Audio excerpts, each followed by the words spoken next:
Hola, ¿qué tal? Estamos en un episodio más de Real Estate Talks. Bienvenidos. ¿Cómo estás, Lala? Lo estamos haciendo remoto en esta ocasión porque tenemos una invitadaza de California. ¿Cómo has estado, Lala? Así es, Gaby, muy bien. Pues nada, muy contenta de retomar el tema remoto que nos permite también tener otro tipo de, hablar de otros mercados, tener invitados de otras regiones. Entonces, por eso lo decimos ser así en esta ocasión y muy contenta de estar aquí con nosotros Alice Chen. Alice, hi Alice. Hi, Lala. Hi, Gabby. Nice to see you guys. Nice to see you. Alice, you were telling us you were in the Bay Area, right? Yes. Okay. Yes.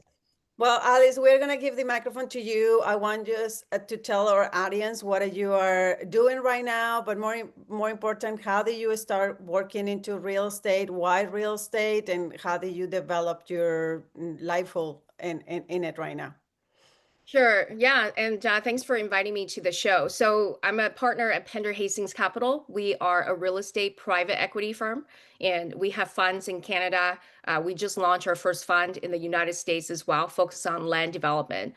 So, my background is actually more in private equity. Real estate is an area that we're very bullish on right now for a lot of reasons I'm going to touch on a little bit later. But my journey is very interesting. I started out as a corporate lawyer. So I've been an entrepreneur for 16 years. So I think 19 years ago, I practiced law for 3 years. So 19 years ago, I graduated from law school article in Canada and practiced in Vancouver, BC. So at a very big national law firm in Canada. And I practiced in securities law, mergers and acquisitions. I was always very interested in using law um, to help me get into business. But, when I was younger, I didn't quite understand what kind of business I wanted to get into. So going to law school was a great skill set building exercise, just so I have a core fundamental skill set to leverage on. So since I went into law, I practiced, but I found it very interesting. I learned to be very composed. I learned negotiations. I learned, the framework of securities law environment. But what I didn't like was actually working for the senior partners, right? So I remember many days where it's a Friday afternoon, 4 o'clock. They would come into my office and drop files onto my desk, right? So there goes my weekend. And I'm a big traveler. So a lot of times this happens right before my big trips as well. I don't know why, but it's just always happened like that. So I said, you know what? I've learned enough. I know there's much more to learn by me exploring in business. So I left the field of law to go into business myself 16 years ago. So hard to believe. It's been 16 years. I've done businesses in different industries. I've done it across international trade, technology, financial services, of course, private equity. So I've been a fund manager in Canada, aggregating the best real estate funds in the country. So yeah, so throughout this journey, just had a lot of fun and adventure in business. I, founded, co-founded, operated, exited 3 businesses by now, and I continue to have fun every day. So it doesn't feel like work for me. Every day I come to work, it feels like I'm just in flow. Like this is just me being who I am. So why real estate private equity? My business partner James and I met 12 years ago. So he was actually my original mentor in finance. And I met him because at that time, in around 2013, I had exited my first business and amassed my first bit of personal capital It to was a invest. business in what industry? It was an international trade. Yeah, so Okay. it was actually, yeah, so I created a two-sided marketplace to help Canadian wine producers export to China. And that went really well. I just was, very on point on the timing and the subject matter. And I created an environment where I kind of matched the sellers of wine and the buyers of wine. And the wine would be, we're not talking about a couple cases, we're talking about a couple containers. Every container a couple $100,000. So almost like an entry level house. So much like what you guys do in real estate, kind of matching initially getting into the real estate business. Most people start out as a realtor, right? So matching the buy side to the sell side. That's just kind of what you start with. So that business cemented me as top 40 on a 40 in 2013 by Business in Vancouver. So I had that under my belt. And my second business was actually And you helping. sold it. What was that? You sold it. Yes, yeah. So that one actually morphed into a second business, which is helping the same clientele, their high net worth family offices, mostly out of China, um, invest in businesses in Western US and Western Canada, mostly Western Canada. So my second business then sold to PricewaterhouseCoopers, PwC. It's an international accounting firm. And yeah, and then from there, other things, took place and I went into other ventures.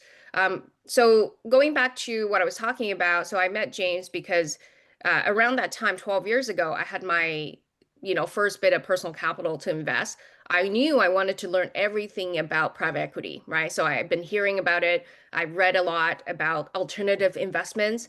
If you look at the family offices of today, high net worth individuals, a lot of people actually are pretty heavy on private equity. Like my portfolio is actually like 80% plus in alts, what we call alts, alternative investments. So yeah, funds and different type of strategies. They're not necessarily just public stocks and bonds or real estate that's tangible. So I was very curious about it. So then, I met James.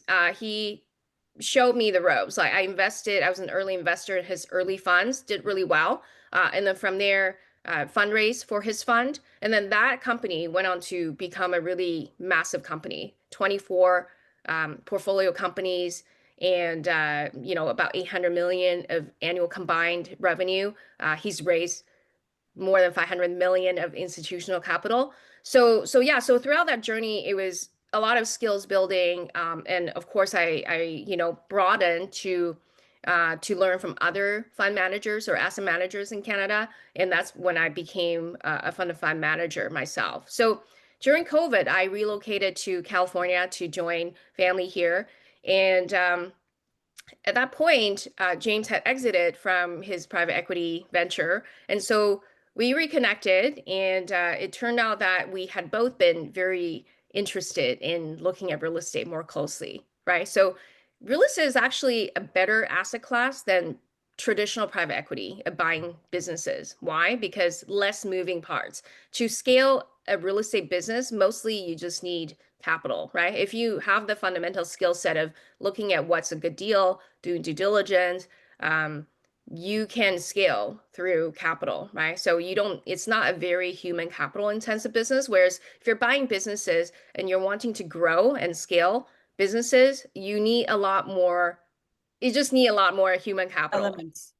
There's a lot of variables and it's just trickier. So that is one of the reasons why we decided to turn our attention into focusing on real estate, right? So then the question is, okay, well, real estate is everything under the sun. There's so many strategies, right? And I had a brief chat with both of you before we got on the show. There's just so many things you can do. So how do you choose something, right? So for a private equity firm like ours, we recognize that real estate is actually hyper local, right? So what makes sense as a strategy in one market doesn't necessarily translate. So in our home market of Vancouver, BC, we specifically focus on what's called multiplex developments. So that's turning single family lot or single family home, tear it down and then turn it into a multiplex, right? So it could be a fourplex, it could be a sixplex. So in California, we have the same thing. In Seattle, same thing. Maybe in Austin too. I'm not sure, but it's ADU, right? So increasing density by building attached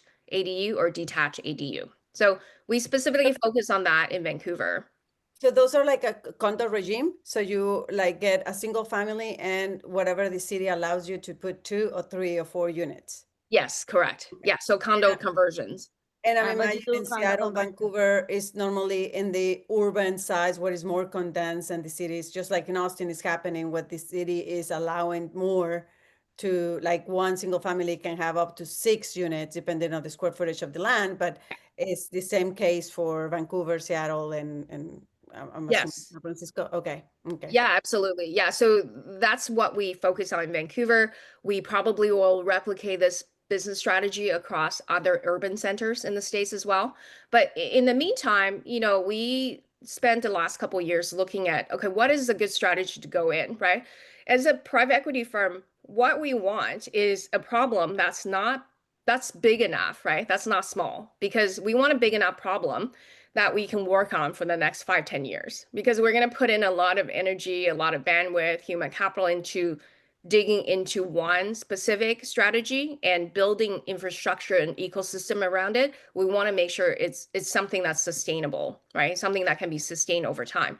But we don't want it to be such a big macro bet that we're then running into competitors like a BlackRock, for example, like the huge private equity. So we have to find that sweet spot. So something that's not, kind of lower barrier to entry. So for example, a lot of multifamily syndications, that's just really a marketing exercise. If you are a good marketer, it's not that hard to buy a multifamily apartment building, do some renovations, and then charge higher rent. I mean, that exercise is quite simple. Yes, if you're in a market that's growing, like it's actually, I mean, I've run businesses myself. I still run my businesses in Mexico, and compared, like doing multifamily, as you're saying, which is what I've been doing now for the past 4 years, it's easier because it's just like, it's just renovate, do good operations, and you're gonna manage, especially if you're in a growing market. I agree with you. Yes, Compared to like exactly. a business where you have like people and the service, and there's so many moving parts.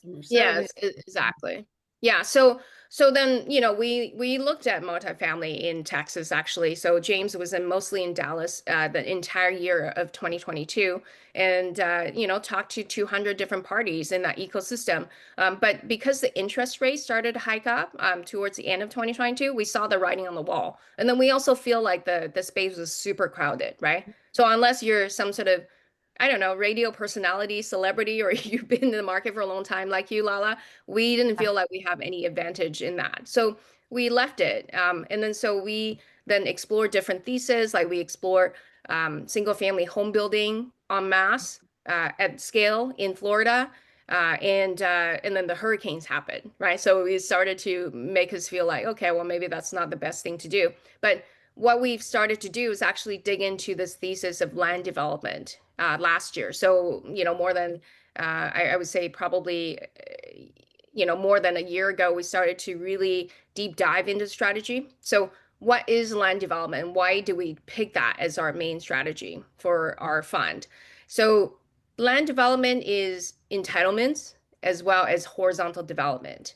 And what we are is that we're the capital partners to land developers, whether entitlements or horizontal developments. So land developers that turn raw land into finished lots for national or regional home builders, right? So we're talking about home builders like D.R. Horton, Lennar, Toll Brothers. So they turn raw land into finished lots for these home builders to come in and start building houses, right? So typically, it's community projects of 500, 1,000, 2,000 homes, those kind of projects. So this is called pure play land development. So we fund the equity portion of that kind of project. So that's what we do today. Would you tell us the difference between, you say, entitlement and horizontal development? Would you tell us the difference on those two? Yeah, that's a great question. So entitlement, it's paperwork, right? So we were talking about paperwork a little bit earlier. And politics. And Yes. yeah, politics. Yes. Yeah, Yes, 'cause you gotta exactly. make sure Yeah. all the neighbors and all the people and the city approves and that. Yes, exactly. So entitlements, you think of it as like you have this piece of raw land.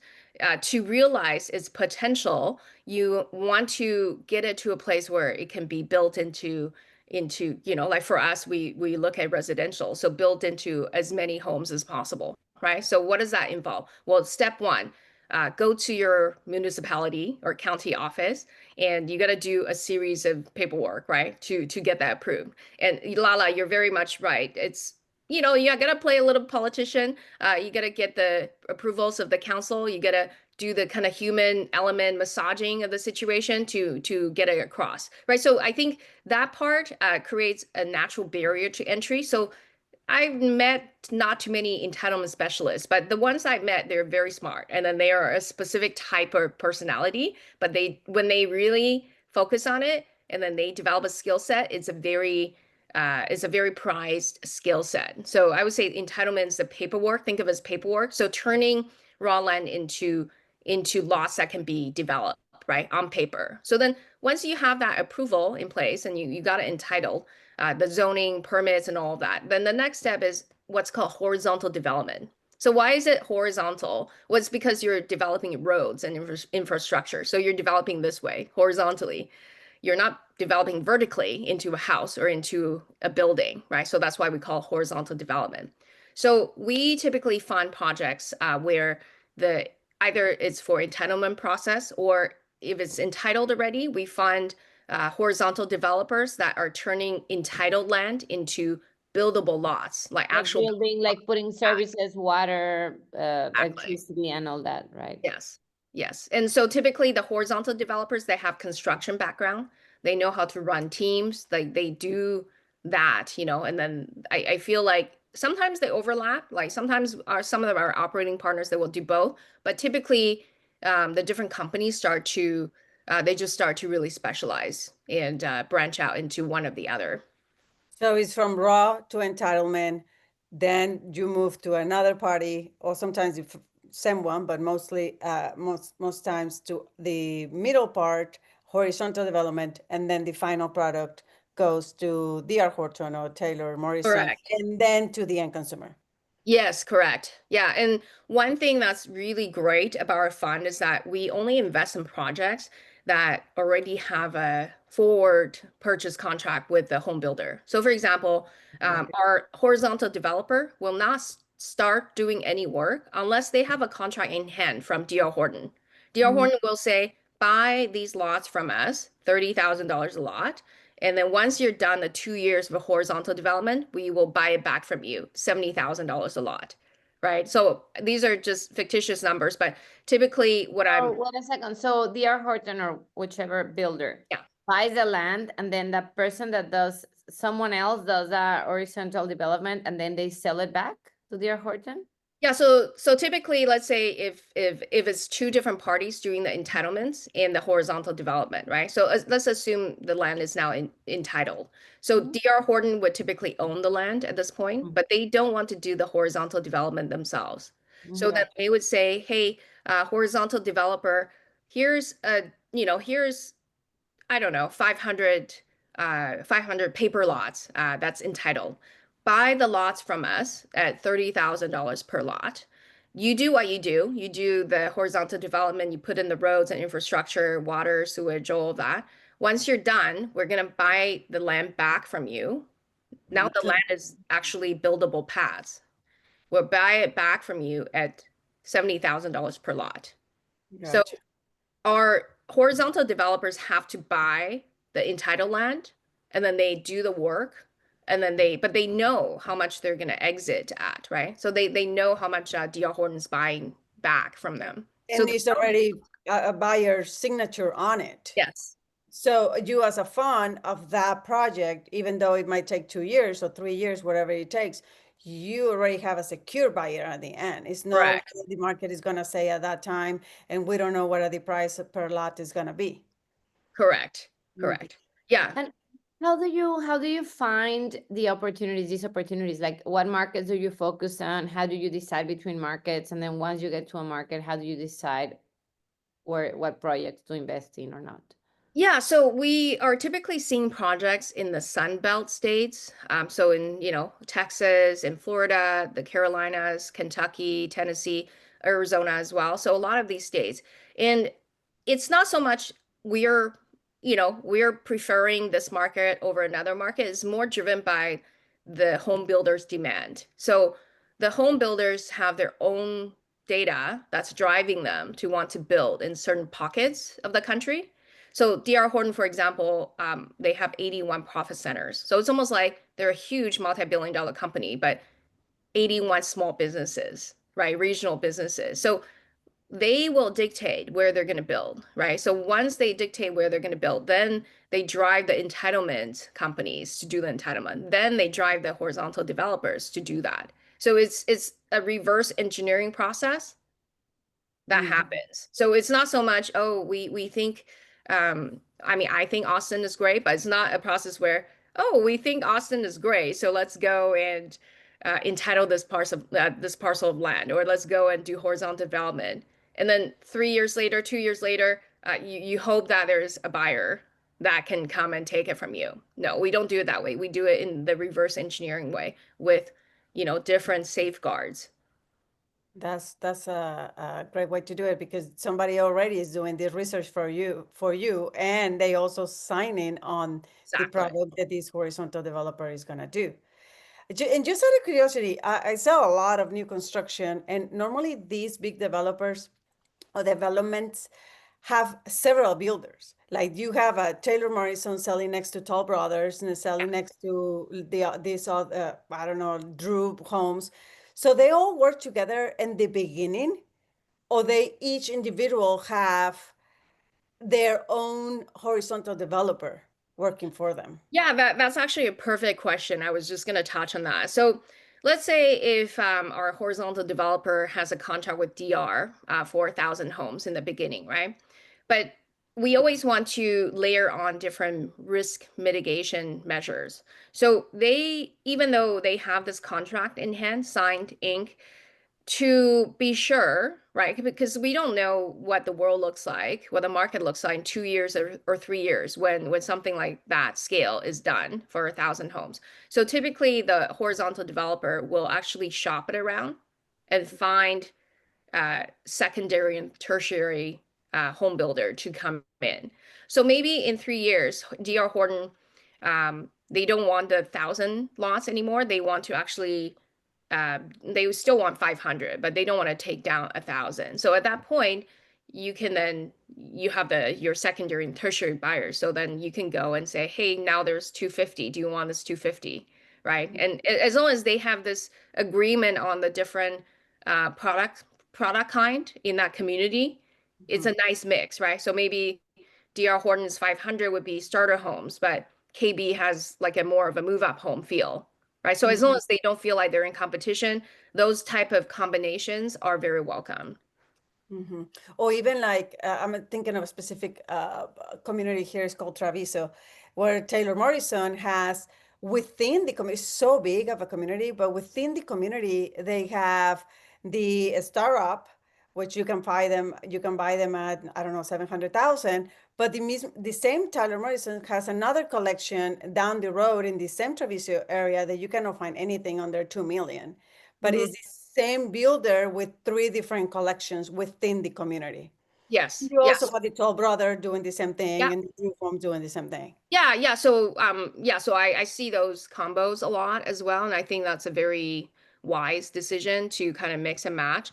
And a lot of times they, will also focus on, there's a trend that focuses on the amenities, right? So maybe you want to put a school there, or you want to put a community center there, playgrounds, just so I'm seeing a lot of these type of creative solutions by the home builders. So all of them are very bullish. So even though right now in the news a lot of kind of negative sentiments about home building, but you guys can probably feel it. It's still very Yes, strong. the market's Builders still are very moving, it's bullish. still growing, it's full Yeah. employment It's still is building. Mm-hmm. Yes. People Yeah. need homes, right? And another big reason why we went into this thesis is because we looked at the stats. There's actually a 4.8 million deficit of single family homes across the US. And this is pent up from the 2010 financial crisis. So there's been this persistent pattern of underbuilding.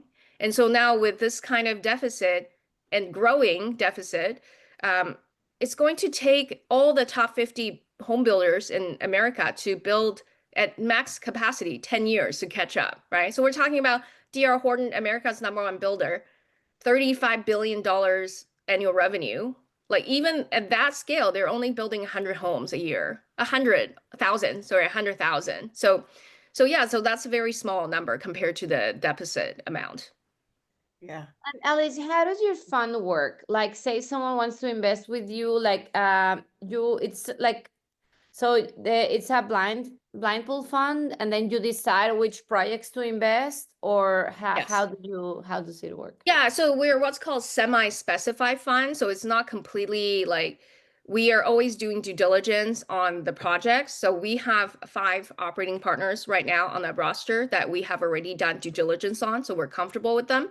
And we have to assess their pipeline is always growing, right? It's dynamic, always evolving. So we're in constant communication with them. Like we have biweekly, like bi-monthly meetings with them. And then we are always looking at projects So we have a very good pulse on what's happening, and we zero in on the projects that we like. So it's not completely blind because we have our buy box, like we have our criteria. We have a 12-page due diligence process that we kind of run every project through. So we're constantly, looking at the performance and looking at and talking to them about what's happening and doing due diligence. Yeah, so that's what we do. And our fund one is targeting $15 million close. And so we will be investing in anywhere from 4 to 6 projects. Okay, got it. So right now you're in the phase of fundraising, and then Yes. you're gonna start deploying later on. Yes. Yeah, we're looking to deploy into our first project later this month, actually. And where is this project at? So this project, we're looking at 2. So one is actually in Texas. There's a place called Cotton Gin. I don't know if that's Where I is think that? that's the name of the town or the area. And then there's an area called Auburndale in Florida between Lakeland and Orlando. So we're looking at 2 projects. Got it. Very interesting. Yes, very, very interesting, Alice. Thank you so much for sharing the information. We'll make sure to share all you how people can reach out to you, or you guys can always email us and we'll put you in contact. But we wanted to talk to you because it is one of those areas of real estate that we normally don't see. We don't Yeah. and people don't know how to invest. I mean, people don't know that there are funds behind it and they can be part of that section of that construction before even it's a house. So it's always interesting to learning about these new avenues to invest in something that is back up. It's not actual a brick and mortar thing, but it's a part of the real estate that will become one. It's a Yes, way exactly. to put their money to work in real estate. So what's the time, like the minimum, the time frame that you? Yeah, so typically the projects are about 24 months to 30 months, and the 30 months would be the outside limit. We don't want to invest anything longer than that, right? Just given that the world's changing pretty rapidly. So our fund is a 3-year fund. We wrap up by the end of the third year. So like the 2 projects I mentioned, the one in Texas, that's a 28-month period, and then the one in Florida is actually quite short. So that one's only 13 months. So we But like, the investor will see the return after this. So so they invest, you close, right now you're fundraising, you close the raise, you deploy the capital in the projects that, match this buy box you have. And then when will the investor see the return on their money? whenever the project actually exits, and that's when we do the There distribution. will be like partial like distributions? Yes. Okay, depending Yes. on how you close. And do Okay. you have minimum tickets or depending on the Yeah, project? so we work with accredited investors, and we have 2 classes of shares. So minimum is 100,000. Okay. And then that's a targeted 25% IRR.